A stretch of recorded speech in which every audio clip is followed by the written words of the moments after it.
Merhaba arkadaşım, nasılsın, iyi misin?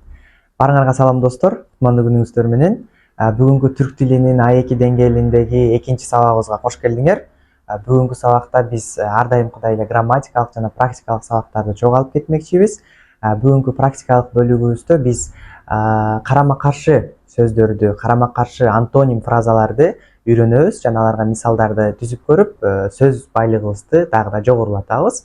Грамматика бөлүгүндө болсо белгилүү кечмиш заман, мындайча айтканда белгилүү өткөн чак деген темадагы сабагыбызды өтөбүз. Өткөн чак кантип жасалат, кайсы мүчөлөрдүн жардамы менен жасалат, кайсы учурларда колдонулат, ошолорду мен кээне мисалдар менен түшүндүрүп берем.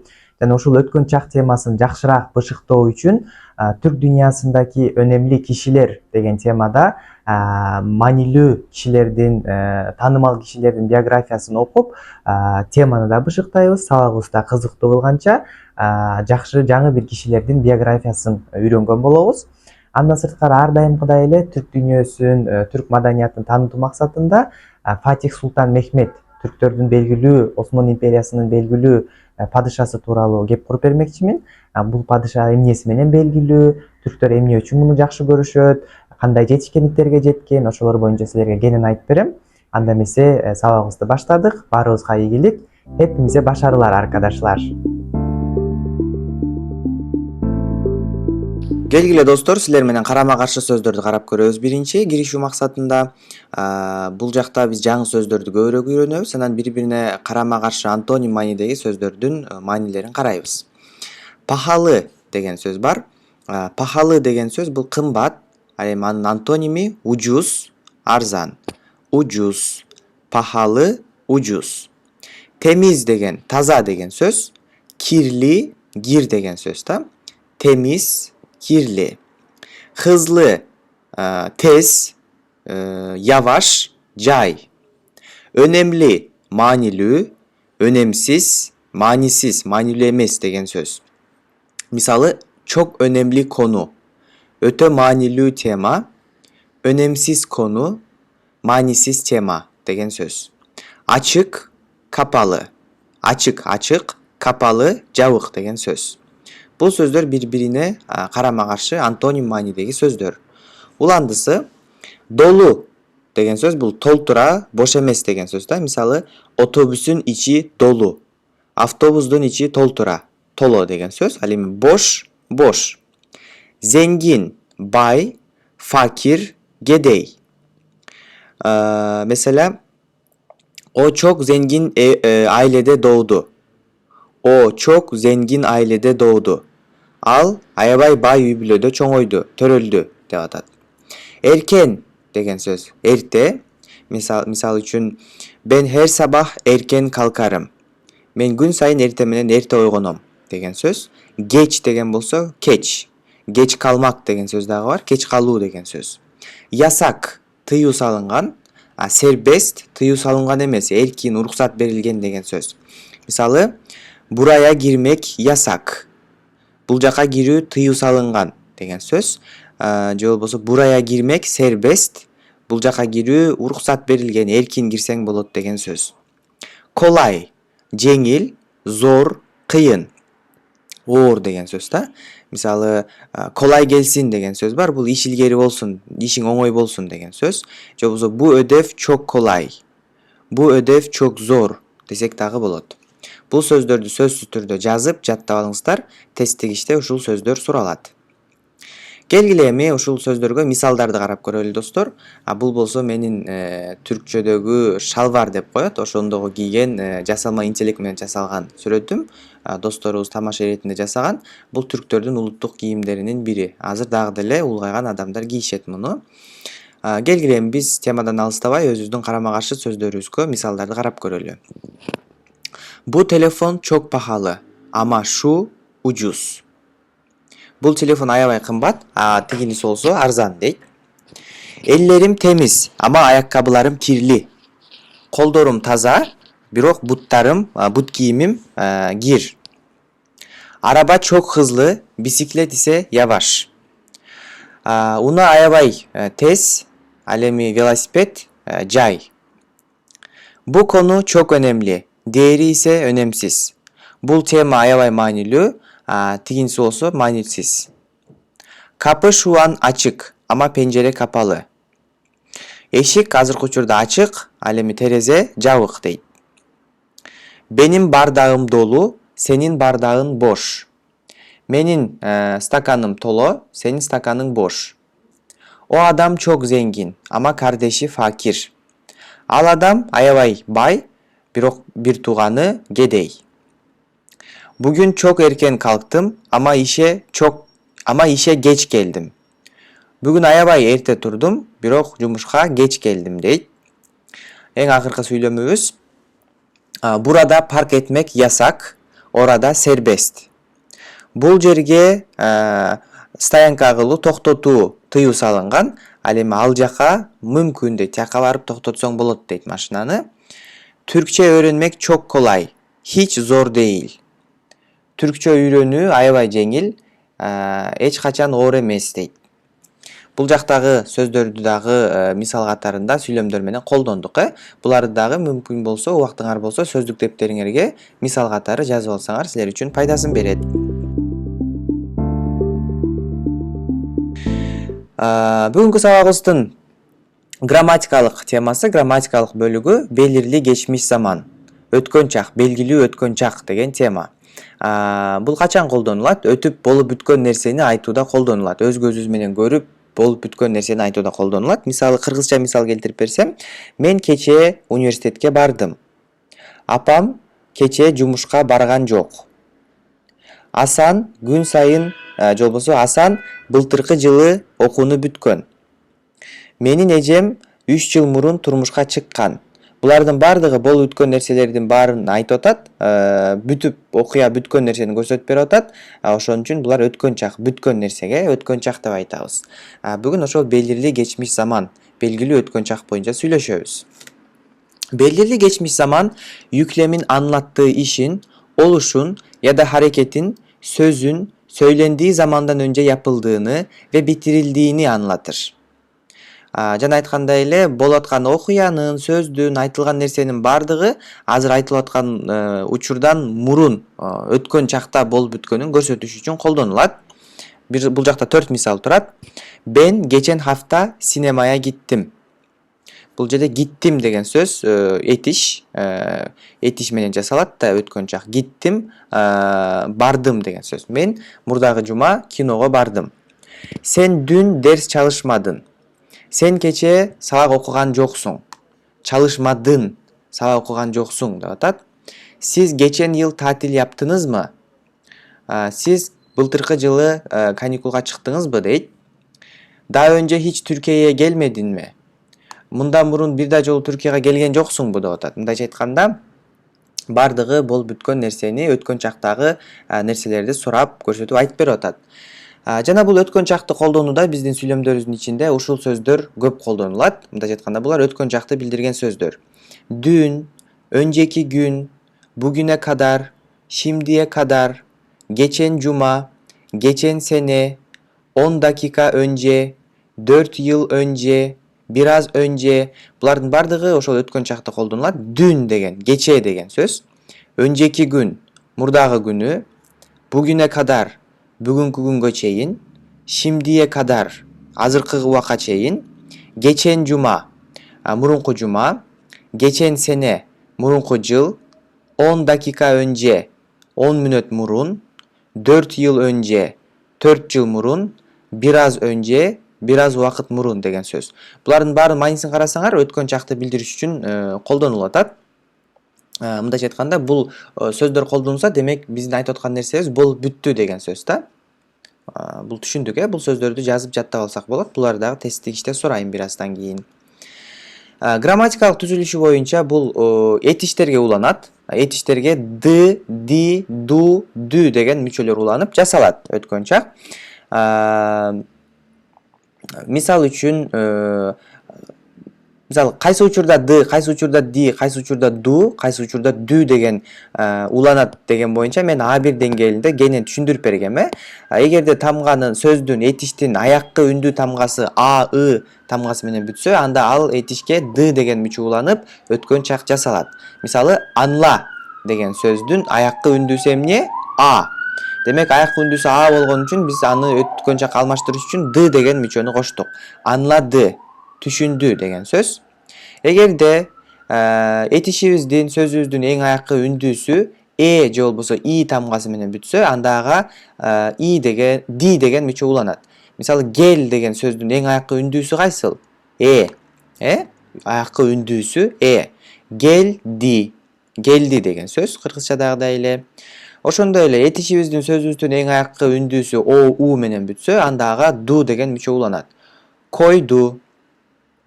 Же болбосо сөзүбүздүн аягы жана ү менен бүтсө, анда ага дүү деген мүчө уланат. Мисалы, көрдү. Көр дегендеги сөздүн аяккы үндүүсү эмне? Демек ага биз ү деген мүчөнү колот экенбиз. Көрдү, кыргызчада эле көрдү деген сөз. Бул эрежени бир шере кайталап сөздөрдө жазып алабыз. Эгерде бул мүчө улануу жерин билбесек, А1деги сабагыбызда эстейбиз.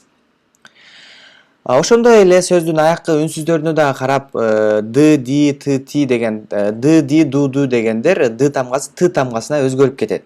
Эгерде каткалаң үнсүздөр менен аяктаса, сөзүбүздүн эң аяккы үнсүзү каткалаң үнсүз болсо, ушул үнсүздөр болсо, анда ал сөздөгү мүчө, ал сөзгө мүчө уланганда д эмес т деп уланат. Фыстыкчы Шахап деп коебуз бул эрежени. Фыстыкчы Шахап эрежесиндеги ушул үнсүздөр бар. Ушул мен тегеректеп койгон тамгаларды жазып алабыз. Эгерде сөзүбүз, этишибиз ушул үнсүз тамгалар менен аяктаса, анда ага мүчө уланганда д тамгасы т тамгасына өзгөрүп кетет. Мисалы, күс деген бар, үй деген сөз болуш керек. Күс деген сөз бар. Күс деген бул тарынуу деген сөз. Тарынды деген сөз да. Күздү дебейбиз, биз күстү деп айтабыз. Күстү, тарынды. Анткени мунун аягы с тамгасы менен аяктады. С тамгасы фыстыкчы Шахап эрежесинин ичинде кирген тамга. Бул сөзүбүз ушул тамга менен аяктаган үчүн буга биз мүчө улаганда ду деп эмес, тү деп улайбыз. Тү, күстү, тарынды. Же болбосо гит деген этиш бар, кет деген сөз. Ал кетти десек, гитти дейбиз. Мындай айтканда гит т менен аяктады, ага биз ти деген мүчөнү уладык. Гитти. Бакты, ичти, кошту, ах этти, япты деген сөздөр. Өзүңөр байкагандай, булардын аяккы үнсүзү ошол ф, с, т, к, ч, ш, х, п деген тамгалар менен бүтсө, жана айткандай эле бул сөздөргө д менен эмес, т менен мүчөлөр уланат. Т, ти, ту, тү мүчөлөр болуп өзгөрөт. Буларды дагы эстеген болсоңор А1 деңгээлинде түшүндүрүп бергем. Бул жакта да бир сере кайталайбыз. Демек өткөн чакта д, ди, ду деген мүчөлөр менен жасалат экен. Эгерде сөзүбүз ушул тамгалар менен аяктаса, анда д, ди, ду деген мүчөлөр т, ти, ту, тү деген мүчөлөргө өзгөрүп кетет экен. Келгиле, эми таблица менен карап көрөбүз. Бул жакта олумлуу, олумсуз, олумлуу сору, олумсуз сору деген биздин 4 бөлүгүбүз бар. Буларды биз ар бир грамматикалык темада өтөбүз. Буларды билесиңер. Geldim деген сөздү жөндөйбүз эми, келгиле. Ben geldim. Жөнөкөйүндө мен келдим дейт. Өткөн негатив формасында ben gelmedim. Ben geldim mi? Ben gelmedim mi? Деп суралат. Sen geldin, sen gelmedin, sen geldin mi? Sen gelmedin mi? O geldi, o gelmedi, o geldi mi? O gelmedi mi? Өзүңөр көргөндөй, негатив формасы дайымкыдай эле ма, ме деген мүчөлөр менен жасалып атат. Мü, му деген мүчөлөр менен жасалат, негатив формасы. Суроолуу формасында ми, мы деген мүчөлөр уланат. Мы, ми, му, мүнүн уланышы боюнча дагы биз жанакы аяктаган үнсүзүнө карап өзгөрөт деп өткөнбүз. Onlar geldiler, алар келишти. Onlar gelmediler, алар келишкен жок. Onlar geldiler mi? Алар geliştibi. Onlar gelmediler mi? Алар gelişken жокпу? Деп атат. Биз мен практика бөлүгүндө, эгер сиз менин курсумда окуп жаткан болсоңор, практика көнүгүү бөлүгүндө мен сөздөрдү жөндөгүлө деп берем. берген этишти силер ушинтип 4 формага салып жөндөшүңөр керек. Ошондой эле белгилүү эреже достор, маанилүү эреже, биз дайыма бир сабак уланып кетет. Бул сабак мурунку сабактын уландысы болот. Же болбосо А1 деңгээлинин уландысы А2 деңгээли болот. Ошон үчүн ар бир сабакты жана ар бир сабакта өтүлгөн эрежени жакшылап жаттап алып, билип алышыбыз керек. Болбосо мындан кийинки өтүлгөн темалар ушул темаларга байланыштуу болгон үчүн түшүнбөй калабыз да. Ошого эгерде темалар жогу ми деген мүчөлөр улоо түшүнүксүз болуп аткан болсо, анда А1 деңгээлиндеги ушуга байланышкан теманы карап чыгууну сунуштайм. Келгиле көнүгүү иштеп көрөбүз эми өткөн чакка. Биз карадык, бир серия карап коелу. Өткөн чак деген бул өтүп болуп бүткөн нерселерди айтууда колдонулат. Ушул сөздөрдү колдонуп аткан болсок, демек ал өткөн чак болуп бүткөн нерсени айтып атты деген сөз. Өткөн чагыбыз ды, ди, ду, дүү мүчөлөр менен жасалат. Мындайча айтканда ушул мүчөлөр этишке уланат. Уланыысу акыркы үндүү тамгаларына байланыштуу болот. Ошондой эле дагы бир кошумча эрежебиз, эгерде биздин этишибиз ушул тамгалар менен бүткөн болсо, анда ал жерде д менен эмес, т менен мүчөлөр уланат. Гитди эмес, гитти. Бакды эмес, бакты деп өзгөрөт. Ушул үнсүздөр менен бүтсө деп карадык. Таблица менен жөндөмүн да карап көрдүк. Эми мисалдарды иштейбиз. Азыр экранды пауза кылып, бул жакка боштук жерге мүчөлөрдү толтургула, өз алдыңарча иштеп көргүлө азыркы өтүлгөн тема менен. Анан мен туура жообун көрсөтөм, текшересиңер. Иштеп бүттүңөр деп ойлойм. Келгиле мен силерге туура жообун көрсөтөйүн. Мен Истанбулга дүн келдим, же болбосо келмедим десек дагы болот. Экөө тең туура. Мен Истанбулга дүн келдим. Мен Истанбулга кече келдим. Мен Истанбулга кече келген жокмун деген маани берет. Медим, келмедим десек, мен кече келген жокмун. Келдим десек, кече келдим деген сөз. Сен бени аффеттинми? Аффеттинми? Сен мени кечирдиңби? Аффетмек, кечирүү деген сөз. Эме кылсак болот. Негатив формасында да сурасак болот бул жерде. Сен бени аффетмединми деп айтсак дагы болот. Ben башка бир элбисе алдым.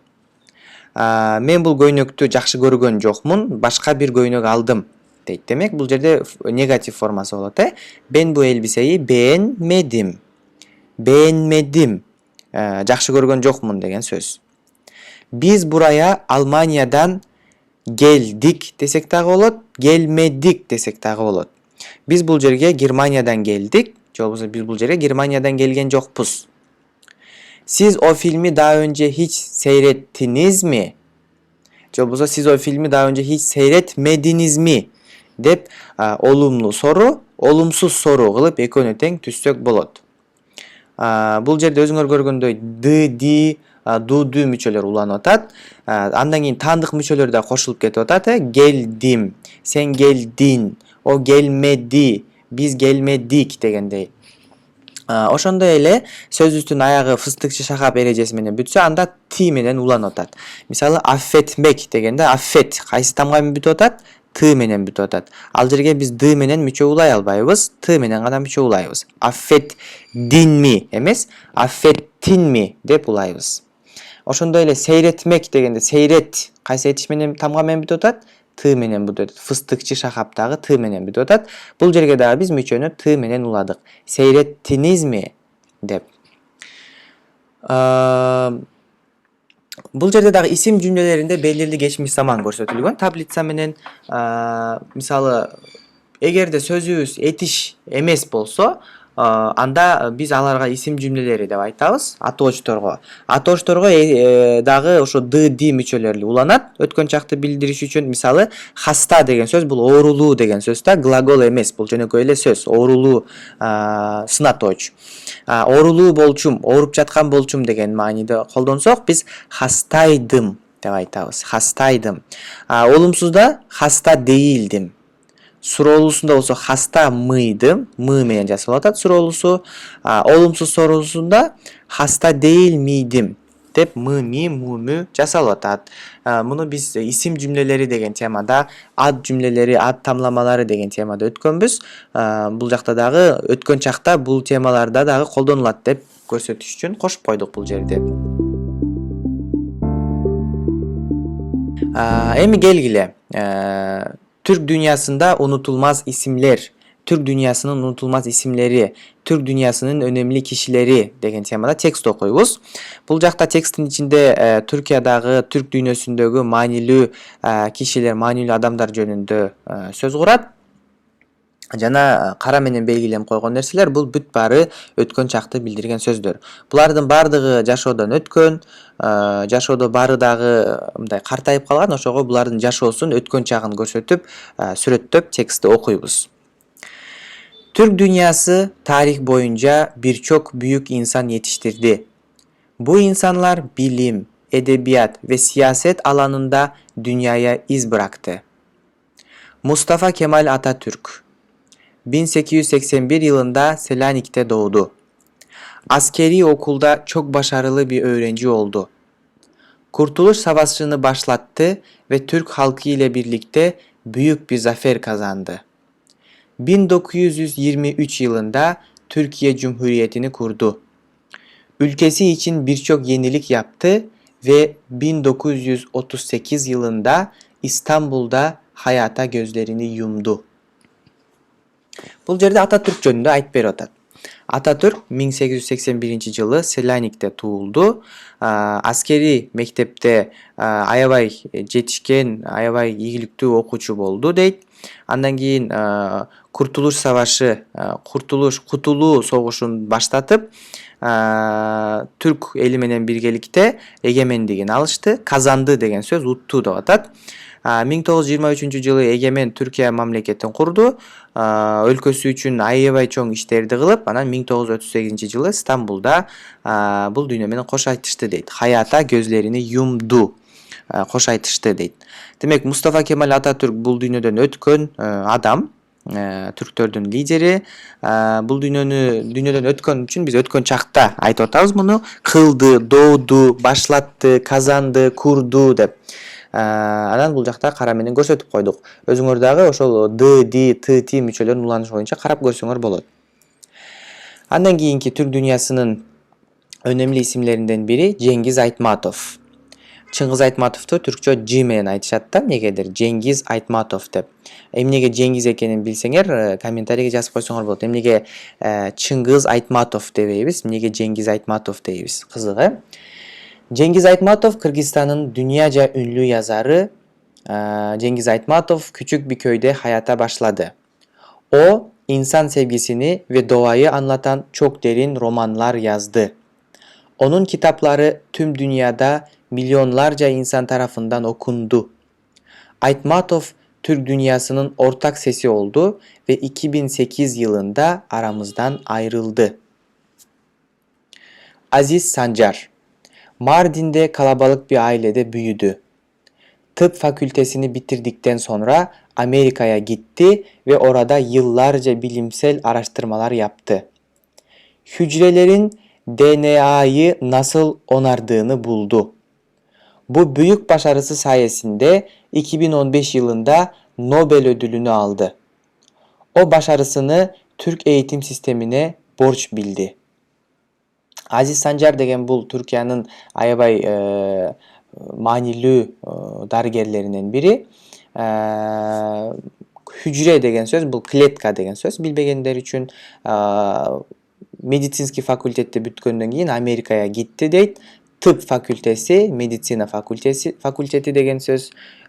Hücre деген клетка деген сөз. DNA деген ДНК деген сөз.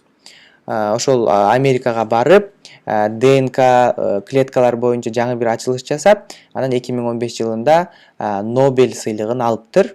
Анан борч билди деген сөз, мындай карыз билди, карыз эсептеди деп атат. Ошол ийгилигин түрктөрдүн билим системасына, Түркиянын билим системасына карыз билди деп ошого ыраазычылыгын айтып атыптыр. Türk dünyasının en önemli isimlerinden biri Fatih Sultan Mehmet İstanbul'u 1453 yılında fethetti ve Orta Çağ'ı kapattı. O sadece bir komutan değil, aynı zamanda 7 dil bilen bir entelektüel idi. İstanbul'da büyük kütüphaneler ve medreseler açtı. Bilim adamlarını şehrine davet etti. Fatih Sultan Mehmet деген бұл Осман империясынын аябай маанилүү болгон падышаларынан бири. Тарыхтагы эң белгилүү адамдардан болуп эсептелет. 1453 жылы Стамбул шаарын Византия империясынан тартып басып алып, анан орто кылымдар доорун жапкан болуп эсептелет. Мындайча айтканда, мисалы эски тарых деп кое берем, эмне дейт эле, тарых бөлүнөт го, орто кылымдар, баштапкылар, орто кылымдар, жаңы тарых деп. Истамбулду бул Фатих Султан басып алуу менен орто кылымдар доору жабылып, жаңы башка доор ачылган. Мындайча айтканда, Стамбул бул дүйнөдөгү аябай маанилүү шаар, Европа менен Азияны бириктирип турган аябай маанилүү шаар, бир империянын борбор шаарын тартып алып, тарыхтагы чоң бир өзгөрүш жасап, орто кылымдарды жапкан адам. 7 тил билет болчу, китепканалар, медреселерди ачты дейт. Фатих Султан Мехмет де bizim tarihimizde, Türk tarihinde önemli insanlardan biri. Келгиле достор, сабагыбыздын акыркы бөлүгүндө мен силерге түрктөрдүн белгилүү лидери, Осман империясынын эң таанымал падышаларынын бири болгон Фатих Султан Мехмет тууралуу айтып бермекчимин. Фатих Султан Мехмет Стамбул шаарын басып алуусу менен белгилүү. Мындайча айтканда, Фатих Султан Мехметтин дооруна чейин Стамбул шаары Византия империясынын карамагына кирген, ошол империянын борбор шаары болуп, эң күчтүү Европа менен Азияны байланыштырып турган эң күчтүү шаарлардын бири болгон. Фатих Султан Мехмет болгону 21 гана жашында Стамбул шаарын түрктөргө, Осман империясына каратып алган 1453 жылы. Ал ошонусу менен белгилүү. Биз бирок бүгүн политикалык тарабына эмес, Фатих Султан Мехметтин өзүнүн жеке жашоосу тууралуу бир аз кызыктуу маалыматтарды айтып берем. Фатих Султан Мехмет падыша болгонго чейин эле жаш маалында, кичинекей кезинен аябай илим билимге сугарылган, илим билимге кызыккан адам болгон экен. Ал өзүнүн эне тилинен сырткары 7 тилди билген экен, башка 7 чет тилин билген экен. Бул чыгыштын, батыштын тилдери болуп, алардын адабиятын, маданиятын китептер аркылуу окуп, таанып, өзүнүн ой жүгүртүүсүн, билим деңгээлин жогорулаткан тил билүүсү менен. Бул биз үчүн мотивация болот деп ойлойм достор. Анткени канча тил билсең, ошончо дил билесиң дегендей, Фатих Султан Мехмет 7 башка 7 түрдүү тил билип, 7 түрдүү элдин дилин билип, алардын китебин, маданиятын, адабиятын окуп, өзүн аябай жакшы деңгээлде өнүктүргөн десек болот. Андан сырткары, Фатих Султан Мехмет падыша болгондон кийин Стамбулду өзүнө караткандан кийин ал жерди борбор шаары кылат. Бирок ал жерде жашаган элге, ал жерде жашаган башка диндеги адамдарга тийишкен эмес. Ошол бардыгына тынчтык менен жашоосуна жардам берген айтылат. Ошондой эле ал Осман империясынын падышаларынын ичинен өзүнүн сүрөтүн тарттырган, өзүнүн портретин тарттырган эң биринчи падыша экени айтылат. Ошондой эле Европага келет да, Стамбул жарымы Европага, жарымы Азияга караган шаар. Европанын ичиндеги эң чоң китепканалардын бири Фатих Султан Мехметтин китепканалары болгон. Бул демек Фатих Султан Мехмет жашоосунда аябай көп китеп окуп, китеп коллекция кылган. Ошондой эле мунун китепканасы Европадагы эң чоң китепканалардын бири болгону дагы айтылат. Ошондой эле Фатих Султан Мехмет бош убактыларында багбанчылык менен, гүл өсүмдүктөрүн өстүрүү менен, күнүмдүк жумуштарды кылуу менен алектенгендиги бар. Аябай акылдуу, интеллекти аябай жогору киши болгон жана ушундай акылы менен, ушул интеллекти менен болгону 21 гана жашында Стамбулду басып алган. Мисал катары, мисалы ошол Стамбулду басып алуу учурунда аябай тиреш болгон да, Осман империясы менен Византия империясы аябай тирешип, анан Византия империясы деңизден келе турган жолдорду Фатих Султан Мехметтин кемелерин жаптырып коет. Мындайча айтканда, кемелер Стамбулга өтө албай калат. Ошол учурда Фатих Султан Мехмет өзүнүн интеллектин, акылын колдонуп, кемелерди суудан эмес, кара топурактын үстүнөн жүргүзүп барып, Стамбулга кирип барганы аябай мындай дастандар, жомоктор сыяктуу, мифтер сыяктуу айтылса дагы бул чындыгы тастыкталган тарыхый факт. Мындайча айтканда ушунчалык акылы жакшы иштейт, эч ким ойлобойт да, мисалы кемени кургак жердин үстүнөн жүргүзөт деген. Кеме негизи суунун үстүндө жүрөт го. Бул Фатих Султан Мехмет ошол тоскоолдуктарга карабай суудагы кеме жолун тосуп коюшканда, кургактыктагы бир түндүн ичинде 72 кемени кургак жол менен өткөрүп, ошо Стамбулду басып алган. Ошондой достор, бул падыша тууралуу айта берсең сөз көп, аябай кызыктуу фактылар көп, кинолору, сериалдары да чыгып атат. Интернеттен жакшылап карап көрүп, издеп көрүп, түрк тилиңерди практика кылам десеңер, Фатих Султан Мехмет сериалы бар, ошону да көрсөңөр болот. Бул Фатих Султандын жеке жашоосу биздин жеке өнүгүүбүзгө, тил үйрөнүүбүзгө өзгөчө аябай мотивация берет деген ойдомун. Сабагыбыз кызыктуу болсо, маегибиз кызыктуу болсо, аябай кубанычтамын. Комментарийге ой пикириңерди жазып, бизди шыктандырып, уккуңар келген темаларды дагы жазып койсоңор болот. Кийинки сабактардан көрүшкөнчө жакшы тургула достор. Görüşürüz arkadaşlar. Kendinize dikkat edin.